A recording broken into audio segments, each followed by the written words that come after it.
이번 시간에는 2023년 국가직 7급 국제법 해설을 하도록 하겠습니다.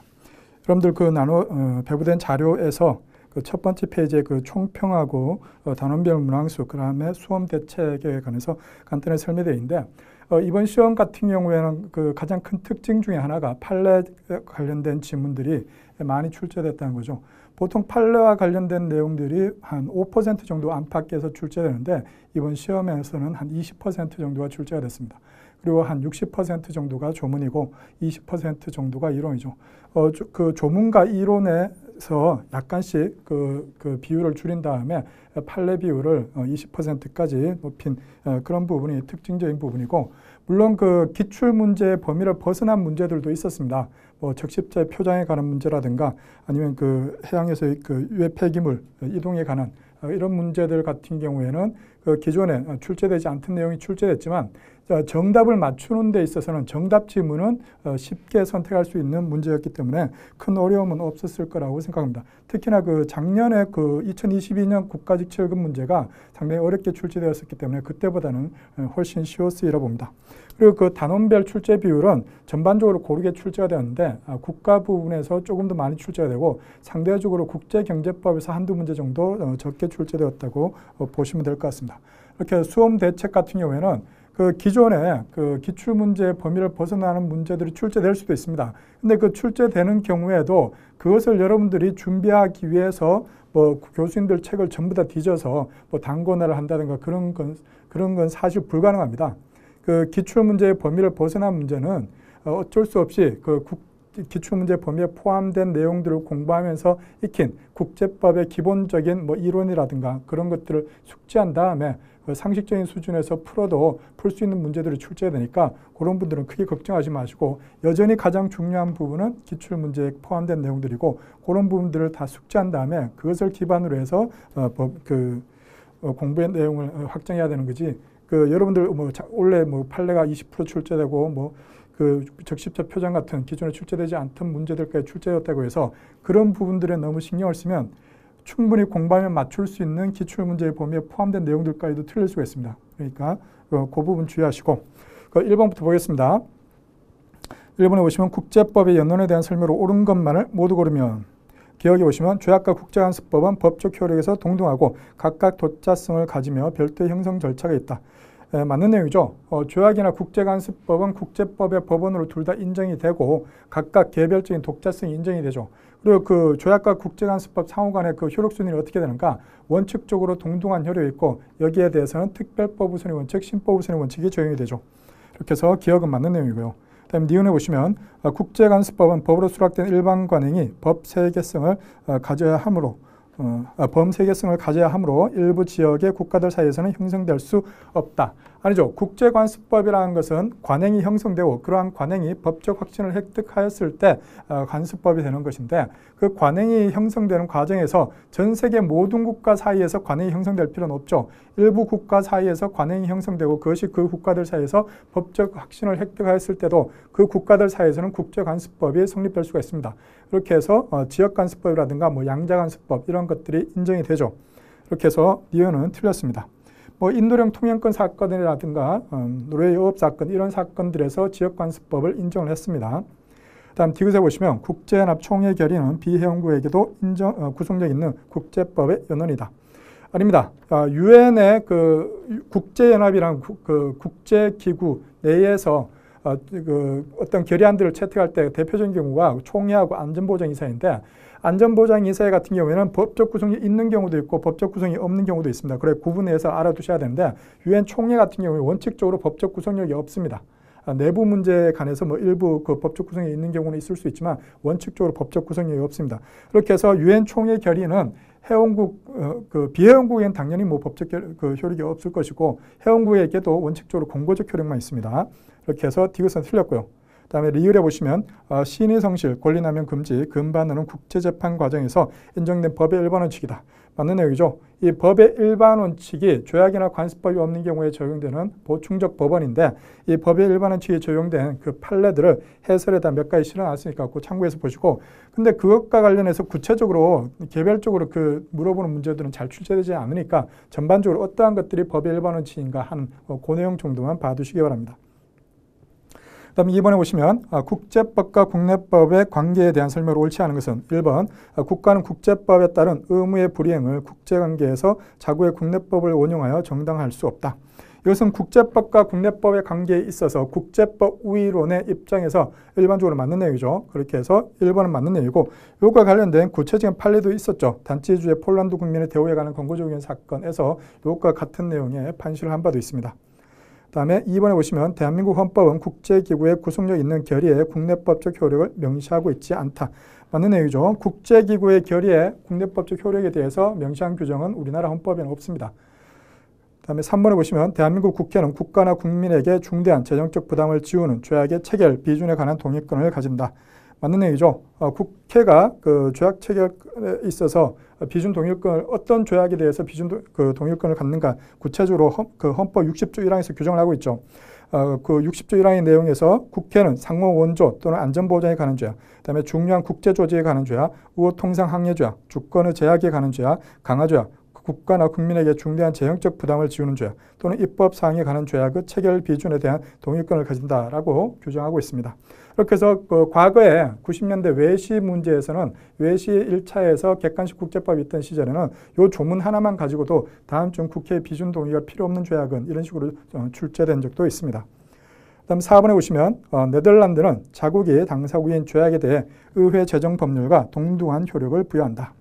그 베네룩스 상국이라고 해서 프랑스하고 독일 사이에 있는 그 세 국가들 같은 경우에는 조약에 대해서 국제법의 일종인 조약에 대해서 국내법보다 우위에 있을 수 있는 그런 가능성을 열어두고 있죠. 그렇게 해서 네덜란드도 마찬가지로 그 직접 적용되는 조약 같은 경우에는 국내법, 헌법까지 포함한 국내법보다 우위의 효력이 있다라고 보고 있습니다. 그렇게 해서 4번은 틀린 내용입니다. 정답은 4번이고요. 다음 문제 3번에 보시면 우리나라 범죄인도법에 따른 범죄인도에 대한 설명으로 옳지 않은 것은 1번 범죄인 인도심사 및 그 청구와 관련된 사건은 서울고등법원과 서울고등검찰청에 전속 관할로 하고 있다. 이건 범죄인인도법 제3조에서 명시적으로 규정하고 있습니다. 그렇게 해서 여러분들 혹시라도 이 범죄인도와 관련된 국내법을 찾아보다 보면은 관할된 법원이 서울고등법원 그렇게 되어 있을 겁니다. 다음에 2번에 보시면 상호주의 원칙에 따라 인도조약이 체결되어 있지 않은 국가의 범죄인도 청구에는 응할 수 없다. 아닙니다. 범죄인도법에서 범죄인도조약이 체결되지 않은 국가와의 관계에서도 범죄인도가 가능하다는 규정을 두고 있죠. 그 범죄인도법 4조에서는 인도조약이 체결되어 있지 아니한 경우에도 범죄인 인도를 청구하는 국가가 같은 종류 또는 유사한 인도 범죄에 대한 대한민국의 범죄인도 청구에 응한다는 보증을 하는 경우에는 이 법을 적용한다. 명시적인 그 조약 규정은 없지만 조약 같은 것들을 체결하진 않았지만 상호 보증이 있는 경우에는 범죄 인도를 할 수가 있습니다. 이렇게 해서 2번은 옳지 않은 지문이고요. 다음 3번에 보시면 인도 범죄의 전부 또는 일부가 대한민국 영역에서 범한 것인 경우에는 임의적 인도거절 사유에 해당한다. 이 범죄인도법 제9조에서 규정하고 있는 내용이죠. 이렇게 해서 그 해설에다가 범죄인도법 제9조를 실어놨으니까 그 내용 주의해서 보시고 이 구조하고 그 범죄인도법 9조에서 규정하고 있는 임의적 인도거절 사유하고 범죄인도법 제7조에서 규정하고 있는 절대적 인도거절 사유 이 두 가지를 비교해서 알아두셔야 된다고 했죠. 이렇게 해서 이 두 가지가 이 범죄인도법에서 가장 자주 나오는 내용입니다. 이렇게 해서 3번은 옳은 내용이고요. 다음에 4번에 오시면 인도 범죄가 정치적 성격을 지닌 범죄이거나 그와 관련된 범죄인 경우에는 원칙적으로 범죄인 인도하여서는 아니 된다. 이렇게 해서 국제법상으로 이 정치범 불인도 원칙이라는 게 있죠. 이렇게 해서 그 정치범 일반 범죄인은 인도를 하지만 정치범은 인도하지 않겠다. 이것이 정치범 불인도 원칙인데 정치범 불인도 원칙은 국제법상 확립된 원칙으로 보죠. 우리나라 범죄인도법에서도 그래서 이 정치범 불인도 원칙을 도입을 해놨습니다. 이렇게 해서 범죄인도법 제8조에서 규정을 하고 있죠. 이렇게 해서 4번은 옳은 내용입니다. 네, 문제 4번에 보시면 국가 승계에 대한 설명을 옳지 않은 것은 1번 묵시적 승인을 의미하는 행위 유형은 비교적 명확하며 통상대표부의 설치하거나 신생국을 포함하는 국제회담의 제안 및 개최가 이에 해당한다. 아니죠. 이 국가 승인과 관련해서 묵시적 승인으로 인정되는 것들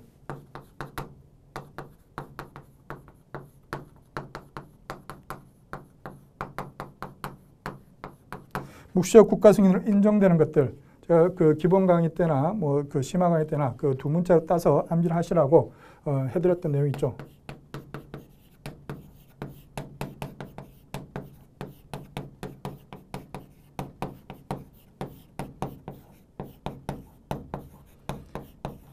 우포 외국인 축제 방영이라고 해서 우호 통상 항해 조약 등의 포괄적 조약 또는 포괄적 양자 조약의 체결, 이렇게 해서 우하고 포화를 연결해서 알아두시면 되고, 그다음에 외교관계 수립 또는 외무부 장관의 그 공식 기자회견, 이런 것들이 외에 해당되고, 그다음에 국기 승인, 국기에 대한 예의 표시, 이러한 것이 국기에 해당되는 내용입니다. 그다음에 인가 요구 또는 인가장 발급, 그다음에 독립 축하 메시지 전달, 그다음에 국내 법원의 제소권 인정, 국가원수의 공식 방문 접견, 그다음에 영역 주장에 대한 합법성 인정, 이것들이 묵시적 국가 승인의 예의고, 제가 그 기본 강의 때도 말씀드렸지만 교수님들 책을 다 뒤져도 이거 이상으로 묵시적 국가 승인의 예가 나오지 않습니다. 거기 그 기본 교재에 나와 있는 표, 그리고 여기 해설에 나와 있는 이 내용이 교수님들 교과서에서 묵시적 국가 승인의 예로 들고 있는 것의 전부입니다. 이렇게 해서 이 범위를 벗어나서 묵시적 국가 승인의 예를 물어보지는 않으니까 이 내용 반드시 알아두시고, 그리고 이것들 외에는 전부 다 묵시적 국가 승인이 아니라고 보시면 됩니다. 다만 여러분들 시험 볼 때 주의하실 것은 시험 문제에서 명시적 국가 승인인가 묵시적 국가 승인인가 요 구별을 잘 하셔야 됩니다.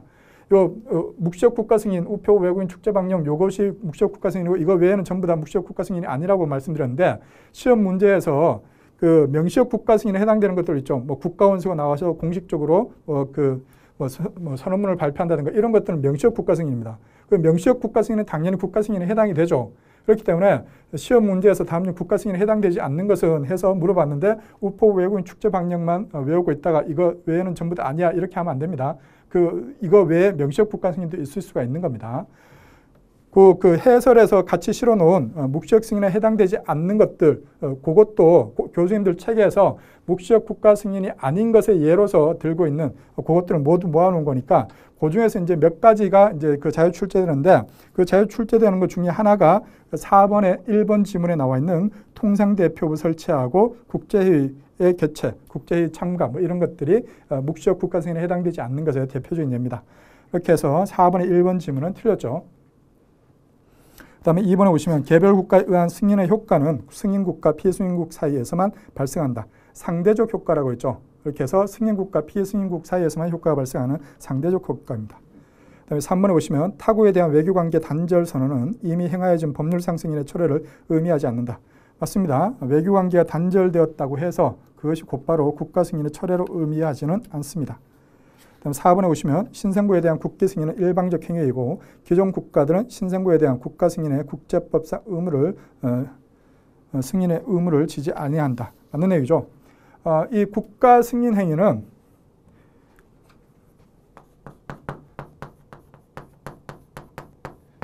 단독 행위이고 일방적 행위입니다.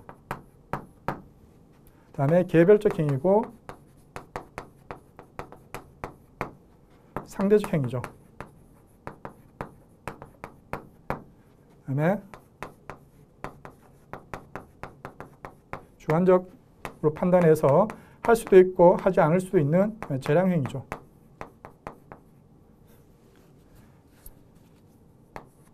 그다음에 기본적으로 법률 행위지만 정치적 고려에 의해서 하기도 하는 정치적 행위이기도 합니다. 이렇게 해서 이것이 국가 승인 행위의 성질입니다. 이렇게 해서 요 8가지도 다 알아두셔야 되고, 요 중에서 그 방금 보셨던 그 4번 지문은 요 일방적 행위이다. 요 내용이 요 내용과 재량 행위이다. 요 내용을 물어본 거죠. 이렇게 해서 그 국가 승인은 재량 행위인데, 이 재량 행위로 하지 말고 새로운 국가를 성립하면은 기존의 국가들이 그 새로 성립한 국가를 승인해야 될 의무가 있다라고 주장하는 그런 주장이 있긴 하죠. 그것을 라우터 pak트주의라고 하는데, 라우터 pak트주의는 일반적으로 인정되는 것은 아닙니다. 이런 주장이 있다는 것 정도만 알아두시면 되는 거죠.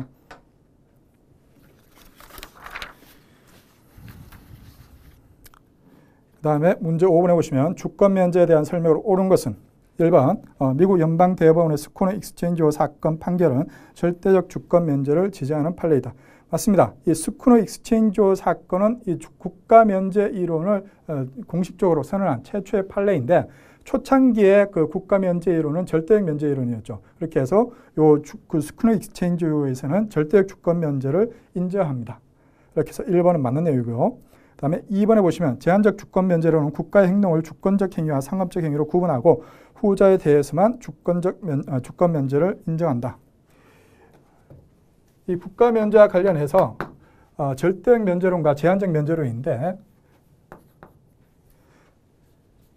절대적 면제론과 제한적 면제론이 어떻게 입장이 다른가 하면은 국가가 하는 행위를 구분을 합니다.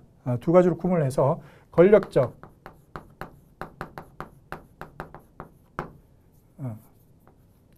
행위, 그 다음에 공법적 행위, 비상업적 행위. 이것들과 그 다음에 비권력적 행위, 그다음에 사법적 행위, 그 다음에 상업적 행위. 이것들 구분을 해서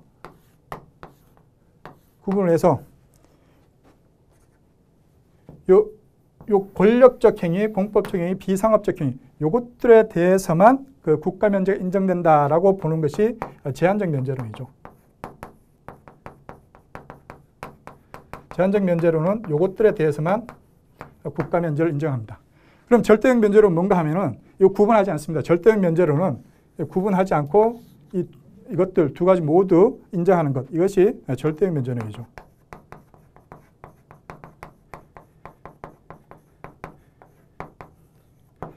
절대적 면제론인데 절대적 면제론이 문제가 많았기 때문에 이제 그 학설의 경향은 국제법 이론의 경향은 종래에는 절대적 면제론이었다가 현재는 일반적으로 제한적 면제론으로 전부 다 와 있죠. 여러분들 그 국가가 돈 벌려고 뭐 상업적 행위를 하다가 뭔가 문제가 생긴 거에 대해서도 국가 면제를 인정해 준다 그러면 뭐 문제가 많이 생기겠죠. 그렇기 때문에 요 절대적 면제론에서 지금은 제한적 면제론으로 거의 다 옮겨온 상태입니다. 이론상으로. 이렇게 해서 2번에 제한적 주권 면제론은 국가 행동을 주권적 행위와 상업적 행위로 구분하고 후자에 대해서만 주권 면제 인정한다. 아니죠. 전자에 대해서만 인정하는 거죠. 그다음에 3번에 보시면 제한적 주권 면제론에 따라 재판관할권이 행사되는 경우 강제 집행관할권의 행사까지 인정된다. 아닙니다. 이 주권 면제론에서 그 면제되는 것은 재판관할권의 면제와 강제 집행의 면제인데 이 재판관할권의 면제와 강제 집행의 면제는 별개의 것입니다. 그렇기 때문에 재판관할권의 면제를 포기해서 재판이 진행되더라도 강제 집행은 별도로 면제가 인정이 됩니다. 이렇게 해서 3번은 틀렸죠. 그다음에 4번에 보시면 주권 면제는 국가에 대해 부여되는 권리로 여기서 국가란 중앙정부만을 의미한다. 근데 중앙정부뿐만 아니라 중앙정부 밑에 있는 다른 뭐 하급 기관이라든가 뭐 이런 것들도 모두 포함이 되죠.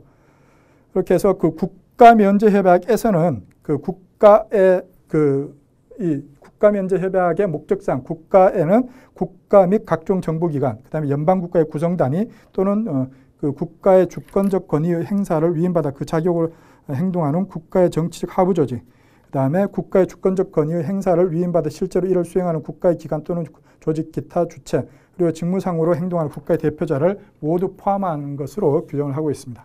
이렇게 해서 4번은 틀렸죠. 5번에서 옳은 지문은 1번이 정답입니다.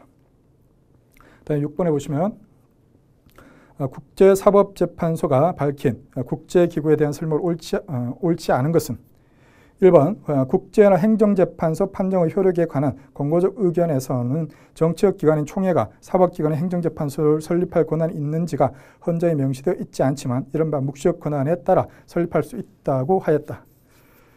이게 어떤 사건인가 하면은 그 유엔 행정법원이라는 게 있습니다. 그 유엔 행정법원은 유엔이라는 그 국제기구 안에서 뭔가 문제가 발생했을 때 그런 부분들에 대해서 그 해결하도록 하는, 그리고 유엔 전문기구나 이런 그 기구에서 문제가 발생했을 때도 가져올 수 있는, 사건을 가져올 수 있는 그런 용도로 유엔 행정법원이라는 것을 만들었는데, 이거는 이제 유엔이 만든 겁니다. 그러니까 유엔 총회가 만든 거죠. 유엔 총회가 만든 건데, 근데 이제 유엔 행정법원에서 뭔가 이제 그 결정이 나왔는데, 판정이 나왔는데 그 판정의 내용이 그 유엔의 직원을 뭐 해고한 거에 대해서 뭔가 배상을 해줘야 된다 이런 판결이 나오니까 여기에 대해서 이제 뭔가 좀 불만이 생기겠죠. 아니 우리가 뭐 좀 잘해보려고 유엔 행정법 만들어가지고 운영을 하는데 그 유엔에 이렇게 폐를 끼치면 되는가 해서 요것과 관련해서 그 유엔 총회가 유엔 행정법원을 뭐 설립하거나 없애거나 이럴 권한이 원래 있는 것인가라는 부분에 대해서 권고적 의견을 요청을 한 겁니다. 이 요청에 대해서 ICA는 유엔 총회가 그러한 그 유엔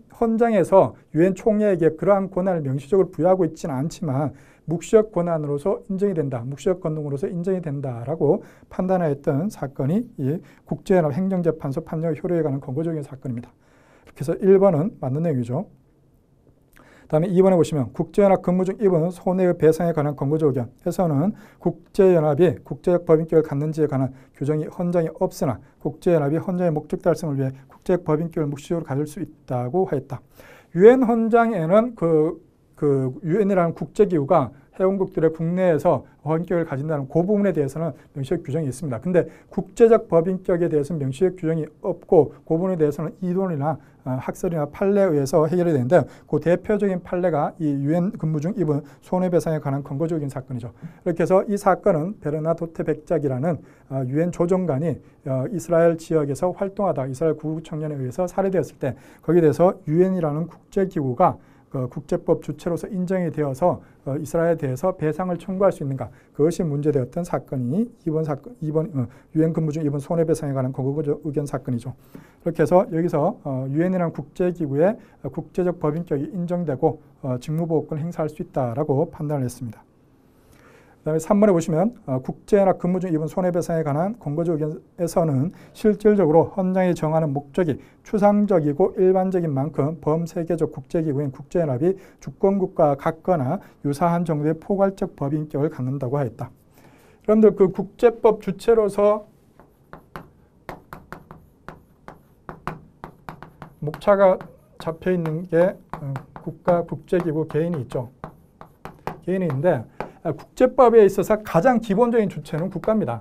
국가 가장 기본적인 주체이고 국제기구는 국가들이 모여서 뭔가 법인체처럼 만든 거죠. 그렇게 해서 그 조약에서 뭐 정하고 있거나 아니면 그 국제기구의 목적에 맞거나 그런 제한적인 범위 내에서만 국제법의 주체로서 인정이 되고 개인은 국제법의 주체로서 등장하기 시작한 게 20세기 초반이죠. 그렇게 해서 되게 수동적인 그 범위에서만 개인은 국제법 주체성이 인정되죠. 국제기구는 국가에 비해서는 상당히 제한적이죠. 그 범위가. 그렇게 해서 가장 기본적인 주체는 국가이고 국제기구는 국가에 비해서는 상당히 제한적입니다. 근데 그 3번 지문에서는 국제기구가 그 국가와 유사한 주권국가와 같거나 유사한 정도의 포괄적 법인격을 갖는다라고 해서 틀렸습니다. 유엔 근무 중 손해배상의 권고적 의견 사건에서 이런 얘기를 한 적도 없고 그리고 국제법상 일반적으로 이러한 내용이 인정되지도 않습니다. 다음 4번에 보시면 국제연합의 일정 경비에 관한 권고적 의견에서는 평화유지 활동이 헌장 제7장에 따른 강제조치가 아니라고 했다. 맞습니다. 1956년에 그 유엔 긴급군, UNEF의 그것이 유엔 헌장 제7장의 강제조치에 근거한 것인가에 대해서 아니라고 판단했죠. 그리고 지금까지 유엔 헌장 제7장을 엄격하게 적용해서 실행된 적은 한 번도 없습니다. 가장 유사했던 것이 한국전쟁에 파견되었던 그 유엔군인데 그것도 엄격하게 보면 유엔 헌장 제7장을 엄격하게 지키지는 않았습니다. 이렇게 해서 4번은 옳은 지문이고요. 이렇게 해서 옳지 않은 것은 3번이 정답입니다. 그 다음에 7번에 보시면 국제연합의 특권과 면제에 관한 협약의 내용으로 옳은 것은 1번 국제연합의 사무총장은 본인과 사무국 직원에 부여된 면제를 포기할 수 있다. 국제연합의 사무총장은 본인에 대해서 부여된 면제를 본인이 직접 포기할 수는 없습니다.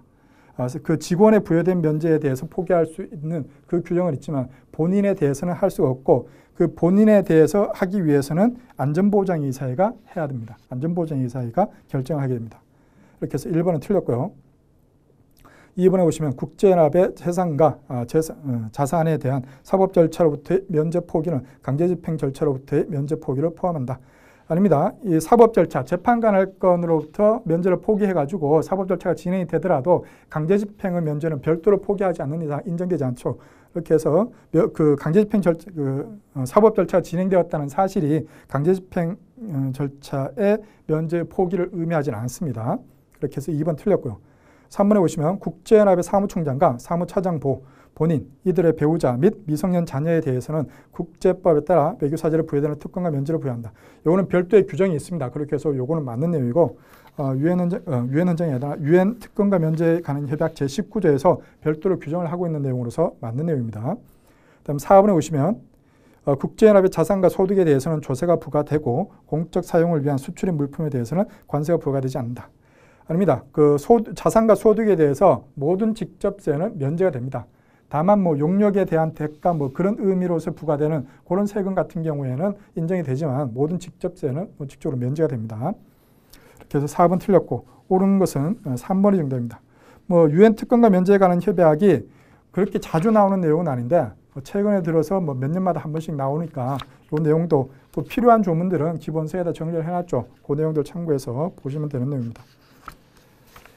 그 다음에 8번 보시면 외국인의 법적 지위에 대한 설명으로 옳은 것은 1번 국내 표준주의는 외국인의 대우가 다루어지는 영역을 정치적 및 공적 권리 보장으로 한정하고 그 보장이 내국인과 같은 수준이면 충분하다고 본다. 아닙니다. 그 외국인의 법적 지위와 관련해서 외국인의 법적 지위 또는 보호 수준이라고 하는데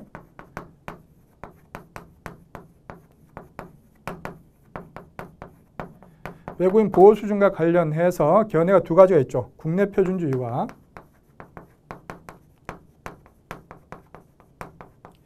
국제 표준주의가 있습니다.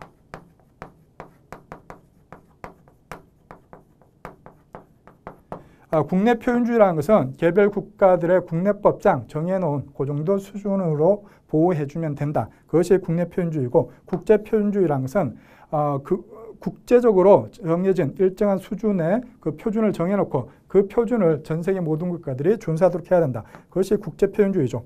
이렇게 해서 이 국내 표준주의는 주로 개도국들이나 후진국들이 주장을 하고 국제 표준주의는 주로 선진국들이 주장을 하죠. 왜 그런가 하면은 개도국들이나 후진국들은 국내 상황이 선진국들만큼 좋지는 않죠. 그렇기 때문에 개별 국가들의 국내 사정에 맞게 그냥 보호해주면 된다라고 주장을 하고 선진국들 같은 경우에는 뭐 인권 상황이라든가 뭐 경제적 상황이라든가 이런 것들이 개도국들이나 후진국들보다는 좋죠. 그러니까 전 세계적으로 국제적인 표준을 자기들의 선진국들의 수준에 맞게 정해놓고 그것을 전 세계 모든 국가들이 준수하도록 요구를 합니다. 이렇게 해서 국제 표준주의는 주로 선진국들이 주장을 하죠. 근데 여기서 이 국내 표준주의나 국제 표준주의든 마찬가지로 외국인의 보호 수준과 관련된 이 내용은 공적 영역이 아니라 사적 영역에 가는 것입니다. 그렇게 해서 국내 표준주의에서도 공적 영역에서 그 외국인들을 국내 수준에 맞게 보여주지는 않습니다. 대표적인 경우가 정치적 권리, 외국인들한테 주지 않죠. 외국인이 누구 있죠? 요즘 방송에 자주 나오는 그런 사람이 우리나라에 와가지고 우리나라 트럼프가 우리나라 대통령 선거에 나온다 이런 거 안 됩니다. 그렇게 해서 공적 영역이 아니라 사적 영역, 트럼프가 우리나라에서 물건을 산다든가 이런 건 다 가능하죠. 그런 사적 영역에서 사적 거래 같은 그런 영역에서 인정되는 것이지 공적 영역에서 인정되는 것이 아닙니다. 이렇게 해서 8번의 1번 지문에 그 첫 번째 줄 뒷부분에 보시면 정치적 및 공적 권리 보장으로 한정하고 아닙니다. 사적 영역으로 한정이 됩니다. 이렇게 해서 1번은 틀렸고요. 그다음에 2번에 보시면 국제 표준주의는 국제사회에서 정해진 보호 수준의 처우를 자국민도 받지 못한다는 것을 내세워 국가 책임을 회피하는 것을 정당할 수 없다고 본다. 이것이 그 선진국들이 국제 표준주의를 주장하는 이유죠. 방금 읽은 그 내용이 뭔가 하면은 개도국들이나 후진국들이 선진국들만큼 상황이 안 좋으니까 자신들의 수준에 맞춰서 무슨 인권이라든가 경제 문제라든가 이런 것들을 상황을 맞춰서 정해놓고 거기에 대해서 외국인한테 대우를 해준 다음에 선진국들이 야 국제 표준에 안 맞아 이거 그렇게 해서 무슨 배상 청구를 한다든가 이런 걸 요구를 할 때 우리는 국내 표준에 맞게 했어 이런 이유만으로 그 국가 배상을 배상 청구하는 그 국가에게 항변을 할 수 없다는 얘기입니다. 그렇게 해서 2번은 맞는 내용이죠. 3번에 보시면 국제법상으로 국가는 외국인을 입국시킬 일반적 의무가 없고 합법적으로 입국한 외국인을 국가가 선택한 방법과 절차에 따라 자유롭게 추방할 수 있다. 그 앞부분은 맞습니다. 국제법상으로 국가는 외국인을 입국시킬 일반적 의무가 없고 여기까지는 맞는데 그 뒷부분 있죠. 합법적으로 입국한 외국인을 국가가 선택한 방법과 절차에 따라 자유롭게 추방할 수 있다. 아닙니다. 그 일정한 경우에 합법적으로 그 추방할 수 있는 경우가 있긴 합니다. 국가안보라든가 뭐 보건상의 문제라든가 뭐 공공질서 그런 문제를 가지고 그 추방할 수 있는 경우가 있긴 한데 원칙적으로는 그 합법적으로 자발적으로 입국한 외국인에 대해서 그 추방할 수 없는 것이 원칙이죠. 그렇게 해서 3번은 틀렸고요. 4번에 보시면 1962년 천연자원에 관한 영구주권 선언은 1974년 국가의 경제권리 의무 헌장과는 달리 국유화 보상 기준으로 신속하고 충분하고 효과적인 보상을 명시하고 있다. 이 부분에 대해서 1962년 요 선언이 그 국제표준주의를 채택한 것인가 국내 표준주의를 채택한 것인가에 대해서는 견해 대립이 있습니다. 그다음에 1974년 요 그 국가의 경제권리 의무 헌장에 대해서는 국내 표준주의를 채택한 것으로 보죠. 그렇게 해서 4번 같은 경우에는 뭐 논란의 소지는 있지만 틀린 지문으로 보시면 될 것 같습니다.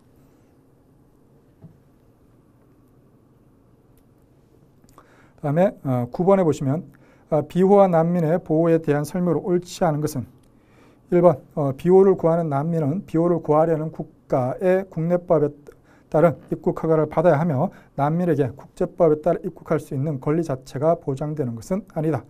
맞습니다. 그 난민이라고 할지라도 아무 국가에 그 아무렇게나 입국하고 뭐 이렇게 하면은 안 됩니다. 그럴 권리가 있는 것은 아닙니다.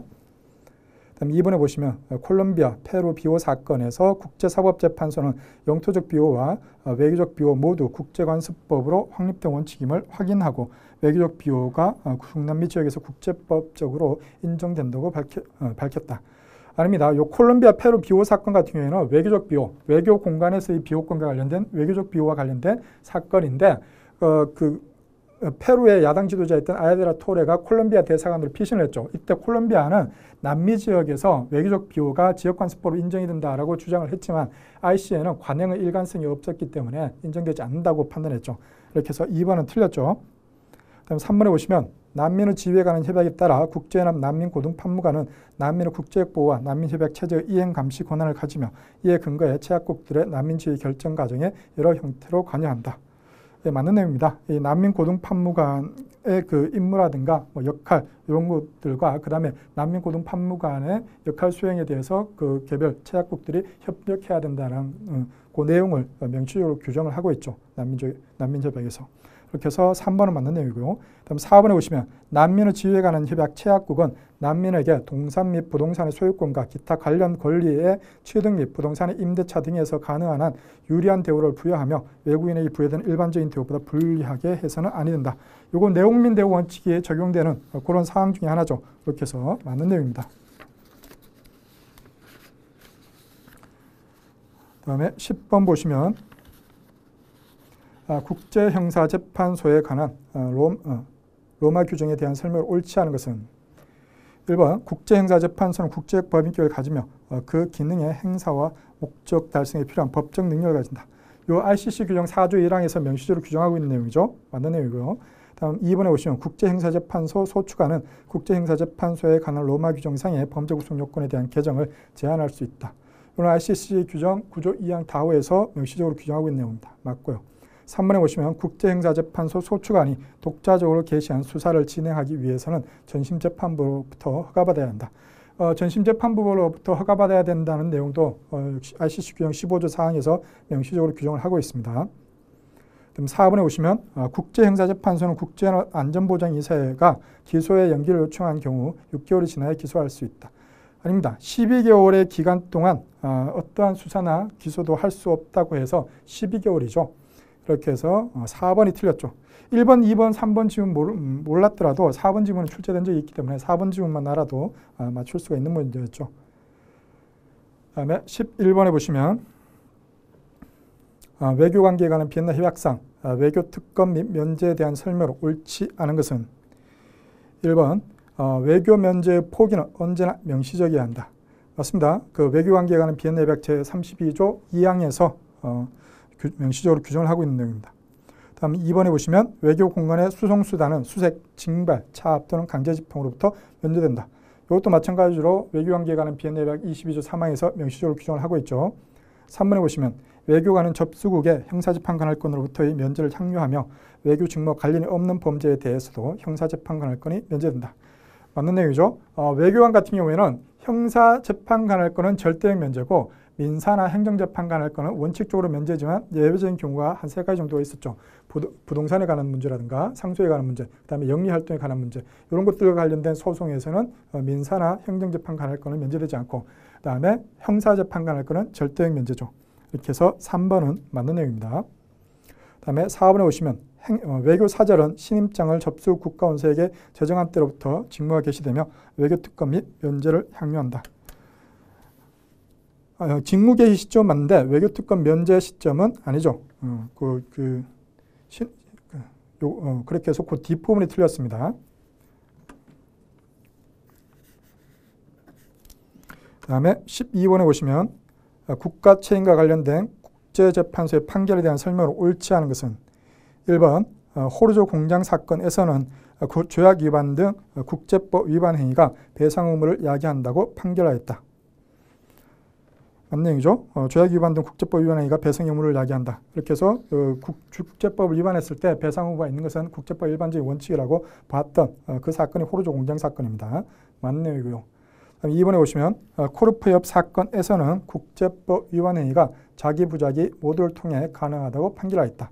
코르프협 사건은 그 코르프 섬하고 알바니아 영토 사이에 있는 그 코르프협을 영국 해군이 일방적으로 통항을 하다가 거기서 해저에 매설되어 있던 기뢰가 폭발해서 피해를 입었을 때 그곳에 대해서 소송을 제기했던 사건이죠.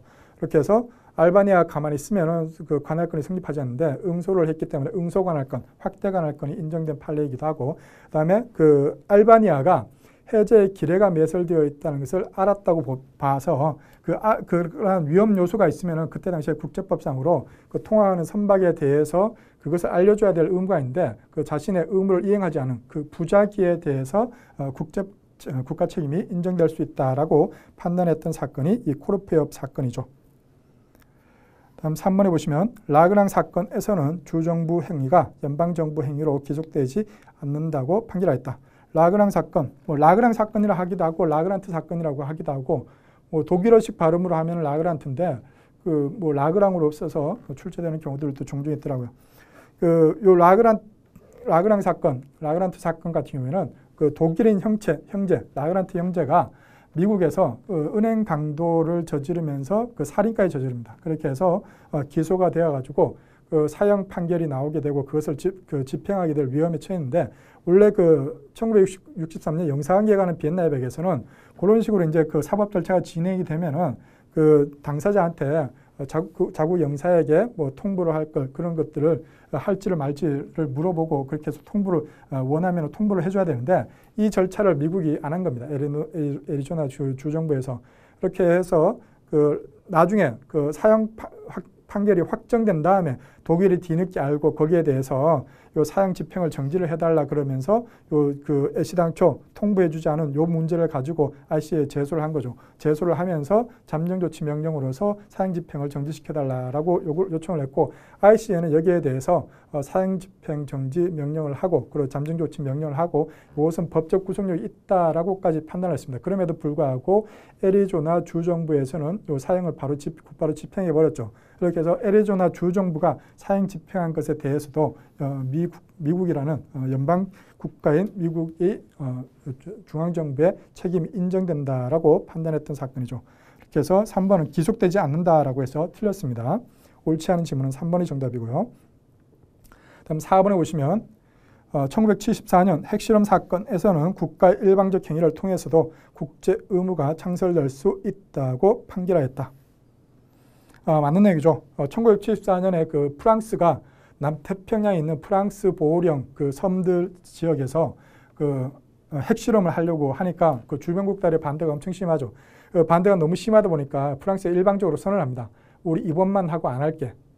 그렇게 일방적으로 선언을 했는데 대해서 그럼에도 불구하고 소송이 진행돼서 나중에 ICA는 요 프랑스가 일방적으로 선언한 요것에 대해서 프랑스가 일방적으로 한 행위이지만 법적 의무를 구성한다라고 판단했던 사건이 이 핵실험 사건이죠. 그 뒤로 그 프랑스가 남태평양에서 이때 얘기했던 1974년 얘기했던 대기 중 지상 핵실험을 하지는 않았습니다. 하지만 지하 핵실험을 그 후에도 했죠. 그렇게 해서 사람들 자기들 편한 대로 해석해가지고 그 나쁜 짓을 많이 하죠. 그렇게 해서 12번 문제의 정답은 3번이죠. 13번에 보시면 국제사법재판소가 권고적 의견의 제시를 거절한 것은 1번에 보시면 국제연합 총회가 요청한 국제연합의 법적 지위 및 권한과 관련된 법적 문제. 오늘 이제 유엔 근무 중 입은 손해배상에 관한 권고적인 사건이죠. 이 사건에서 유엔 총회가 베르나르토 백작에 대해서 유엔이라는 국제기구가 국제적 법인격을 가지고 배상 청구를 할 수 있는가, 그것이 문제되었던 사건이죠. 이렇게 해서 묵시적 권한으로서 직무보호권이 인정이 된다고 판단을 했죠. 이렇게 해서 국제연합의 국제법상의 객관적 법인격도 인정하고 묵시적 권한으로서 직무보호권도 인정했던 맞는 내용이죠. 그다음에 2번에 보시면 국제연합 경제사회이사회가 요청한 인권위원회의 특별보고관과 관련된 국제연합의 특권과 면제에 관한 협약의 해석과 적용 문제. 요거는 어떤 사건인가 하면은 유엔 인권위원회에서 유엔 특별보고관으로 말레이시아의 변호사 한 명을 임명을 합니다. 근데 이 말레이시아의 변호사가 그 임무를 수행하던 중에 자신의 수행하는 임무 내용과 관련해서 이제 국제 상상과 그런 전문적인 좀 학술적으로 전문성이 있는 그런 이제 외국 잡지하고 인터뷰를 합니다. 뭐 이런 과정을 진행 중이고 뭐 이렇게 해서 이런 문제점들이 있고 뭐 이런 내용들을 얘기를 했겠죠. 그 얘기를 했는데 그 내용에 대해서 말레이시아에 있는 회사 중에 몇몇 회사가 말레이시아 변호사가 그런 외국 잡지하고 인터뷰한 그 내용에 대해서 불만이 있었던 겁니다. 불만이 있어가지고 여기에 대해서 유엔 특별보고관 이 사람을 상대로 해서 1억 달러가 넘는 손해배상 청구를 했죠. 손해배상 청구를 하니까 이 사람은 자기 임무 수행과 관련해서 뭐 이제 전문적인 학술지에 그것과 관련해서 일부 내용이 어떻게 진행되고 있는가 그것을 이제 얘기했을 뿐인데 거기에 대해서 1억 달러가 넘는 뭐 손해배상 소송이 청구가 되니까 여기에 대해서 뭐 감당할 수가 없죠. 이렇게 해서 유엔이 나서가지고 결정을 해가지고 유엔 사무총장이 이거는 유엔 특별보고관으로서 임무를 수행하는 과정 중에 하나로서 그런 행위들을 했기 때문에 유엔 특권과 면제에 관한 협약에서 인정되는 유엔 전문가에게 인정되는 그런 특권과 면제가 인정되는 사항이다. 그렇기 때문에 말레이시아의 재판관할권으로부터 면제가 된다. 이렇게 판단을 했습니다. 판단을 하고 말레이시아 정부한테 요거를 이제 얘기를 하니까 말레이시아 행정부는 우리는 사법부가 하는 일에 관여할 수가 없다라고 얘기를 한 겁니다. 그러면은 자칫 사법부가 이 변호사를 법정에 세워가지고 재판을 해버리는 수가 있겠죠. 그래가지고 이것과 관련해서 유엔 경제사회이사회가 ICA에다가 좀 더 권한 있는 유엔 사무총장이 그냥 말레이시아 총리한테 얘기하는 것보다는 좀 더 어떤 법적 권한이나 이런 것들을 부여하기 위해서 ICA에다가 권고적 의견을 요청합니다. 그렇게 해서 이 유엔 특별보고관이 했던 행위가 그런 특권과 면제가 인정되는 행위인가 이것을 이제 물어봤죠. 거기에 대해서 ICA는 맞다. 유엔 특별보고관은 유엔 특권과 면제에 관한 협약에서 규정하고 있는 어떤 전문가에 해당이 되고 거기에 대해서 인터뷰한 그 내용을 봤을 때 인터뷰라는 행위 자체도 특별보고관의 임무 수행 중에 하나로서 인정이 된다라고 해서 특권 면제가 인정된다라고 권고적 의견을 냈던 그 사건이 국제연합의 특권과 면제에 관한 협약의 해석과 적용에 관한 문제였습니다. 이렇게 해서 2번도 맞는 내용이죠. 다음 3번에 보시면 국제연합 총회가 요청한 회원국인 이스라엘의 팔레스타인 점령진의 장벽 건설과 관련된 법적 문제. 이게 이제 이스라엘하고 팔레스타인 사이에 팔레스타인들이 이스라엘 지역으로 넘어와가지고 무슨 뭐 테러도 하고 막 이렇게 하니까 이스라엘 사람들이 불안해서 못 살겠죠. 그렇게 해서 이것을 이제 사람들 못 넘어오게 하려고 장벽을 건설합니다. 여러분들 장벽이 어떻게 생겼는지 궁금하시면은 구글 어스나 이런 데서 검색하면 나옵니다. 되게 기괴하게 생겼습니다. 그렇게 해서 이걸 건설을 하니까 여기에 대해서 이제 권고적 의견의 요청이 들어갔고 유엔 총회가 권고적 요청을 했고 거기에 대해서 국제법 위반이라고 판단했던 사건이 팔레스타인 지역에서의 이스라엘 장벽 건설에 관한 권고적인 사건이죠. 이렇게 해서 3번은 맞는 내용이고요. 그다음에 4번에 보시면 국제연합의 전문기구인 세계보건기구가 요청한 국가의 핵무기 사용의 합법성과 관련된 법적 문제. 이거는 WHO 요 두 가지 구별을 잘 하셔야 되는데 WHO라는 세계보건기구가 그 권고조기를 요청한 게 있고 유엔 총회가 권고조기를 요청한 게 있는데 그 ICA에 권고조기를 요청할 수 있는 것은 유엔 총회나 안전보장이사회는 모든 법적 문제에 대해서 권고조기를 요청할 수가 있죠. 근데 유엔 총회에 의해서 권한이 부여된 유엔의 전문기구나 다른 기관들 같은 경우에는 자신들의 활동 범위 내의 법적 문제에 관해서만 그 권고조기를 요청할 수 있습니다. 그렇기 때문에 WHO 같은 경우에는 그 보건 문제에 특화된 그런 전문기구죠. 그렇게 해서 만약에 보건 문제와 관련해서 권고조기를 요청했다 그러면은 이 WHO가 권고조기를 요청했을 때에도 권고조기를 줬어야 됩니다. 근데 WHO가 뭘 요청했는가 하면은 무엇에 대해서 권고조기를 요청했는가 하면은 핵무기 사용의 합법성 이것에 대해서 권고조기를 요청을 한 겁니다. 권고조기를 요청하니까 보건 문제하고 핵무기 사용하고 뭐 전혀 뭐 완전히 뭐 100% 동떨어진 얘기는 아니라고 할 수도 있겠지만 뭐 직접적으로 관련된 얘기는 아니죠. 그래서 WHO가 이 ICA에 핵무기 사용의 합법성에 관해서 권고조기를 요청했을 때는 여기에 대해서는 권고적 의견을 제시하지 않았습니다. 근데 이 유엔총회, 요 WHO가 한 직후에 또 유엔총회도 합니다. 유엔총회도 여기에 대해서 권고적 의견을 요청을 했는데 유엔총회가 권고적 의견을 요청한 것에 대해서는 권고적 의견을 부여를 했죠. 그렇게 해서 요 구별을 잘 하셔야 됩니다. 4번 지문 같은 경우에는 세계보건기구가 요청한이라고 했기 때문에 이 권고적 의견의 의견이 제시되지 않은 그 사건입니다. 그렇게 해서 4번은 틀렸고요. 여기까지 보시고 잠깐 쉬는 다음에 계속해서 보도록 하겠습니다.